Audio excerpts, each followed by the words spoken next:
Tēnā koutou katoa and welcome to this week's news update on KiwiTV. I'm Al Paranihi.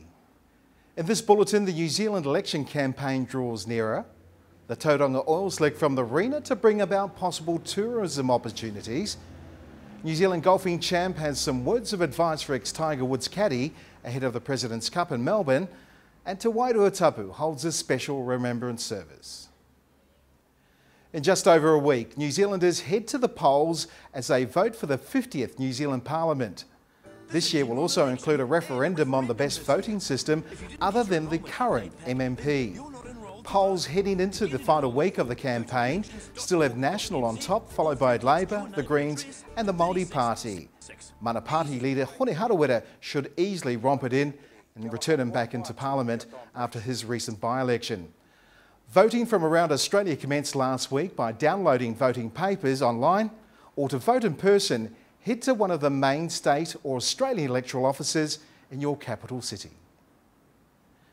The MV Rena that brought an environmental tragedy to the Bay of Plenty could become a tourist pulling underwater wonder, says the New Zealand Underwater Association, after a national divers conference in Tauranga last week.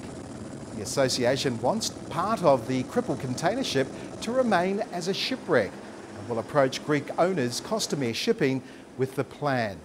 The bid comes as a new nationwide campaign backed by 5,000 people puts fresh pressure on Costamare to cover the disaster's entire damage bill, saving millions of taxpayer dollars. New Zealand golfing champion Frank Nobilo plans to offer some advice to Steve Williams along the lines of think before you speak when he sees him next week. The pair will meet in Melbourne during the President's Cup tournament, with the fallout from Williams' racist comments about his former employer, Tiger Woods, continues. Nobilo's advice will be timely and probably not the last the Kiwi caddy receives on the matter. And a special remembrance service was held at Te Wairua Tapu last week, with the presentation of the New Zealand Defence Medal to New Zealand veterans in New South Wales. This was the first time these medals have been officially presented outside of New Zealand. It was great to see 3 Kaumatua veterans, all over 90 years young, along with other dignitaries from Australia and New Zealand.